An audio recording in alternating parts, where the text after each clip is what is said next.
Let's take a look at how we can use a vignette in Adobe Lightroom to help guide the viewer's eye and keep them looking at the subject of your image for longer.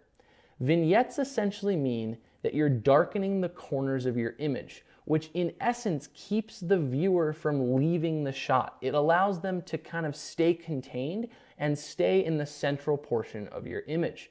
This is super, super nice, and it's very, very subtle. You never want a vignette too much, but if you give an image just a little bit of darkening around the corners, it can really help someone hold their attention on your image for longer. Now, there are two ways we can do this in Lightroom. One of them I think is a little bit more realistic looking, you could say, but the other one gives you a little bit more control. So let's talk about both of these and when to use each one. Now, I would usually start by trying the first of these techniques. And that's because I think in general, it'll look a little bit more real.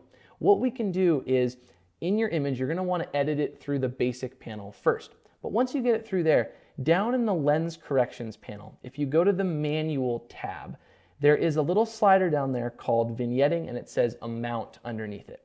And what I can do is just take that slider ever so slightly to the left, and you can see there's the left, back to center. What it's doing is just darkening the corners of my photo ever so slightly. Now again, like I said at the beginning of the video, the whole idea with vignetting is you want to do it just enough that it has a subconscious effect on the viewer. You don't want to do it so much that someone walks up to the photo and says like, hey, nice vignette, because that kind of defeats the purpose, right? But I think just a little bit here, I'm going to go to like minus maybe 50. And right about there, the corners are just getting a little darker, and it's helping keep the viewer contained. Now, the slider in this panel in lens corrections is actually designed to fix vignetting that's caused by your lens. So a lot of wide angle lenses, even if they're really expensive, do a little bit of vignetting on their own. And this is designed to kind of counteract that. So it doesn't give us that much control. If you're looking for a little bit more control, what we can do is go to the effects panel. And in there are a set of 5 sliders in the section that says post-crop vignetting. And what I can do there is grab the amount slider. And here we have a lot more control. You can see how far I can go. And obviously if I was to go to this point, someone's gonna say, hey, nice vignette. And we're not really achieving our goal that way.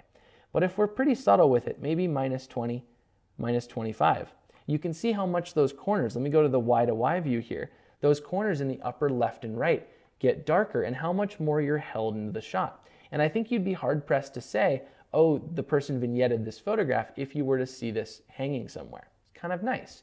Now, we also have some other controls, so let me take the amount down a little further. Midpoint is going to let us move the vignette inwards and outwards. So if you're looking for more of a vignetting effect, you can do it that way. Instead of darker, it kind of affects more of the photograph. Roundness is going to affect the shape of the vignette. So you can have it very square, like it's kind of straight, if you have a very high roundness, and you can have it very oval or circular if you take it to the left. Feathering is how soft-edged or hard-edged you want the vignette to be.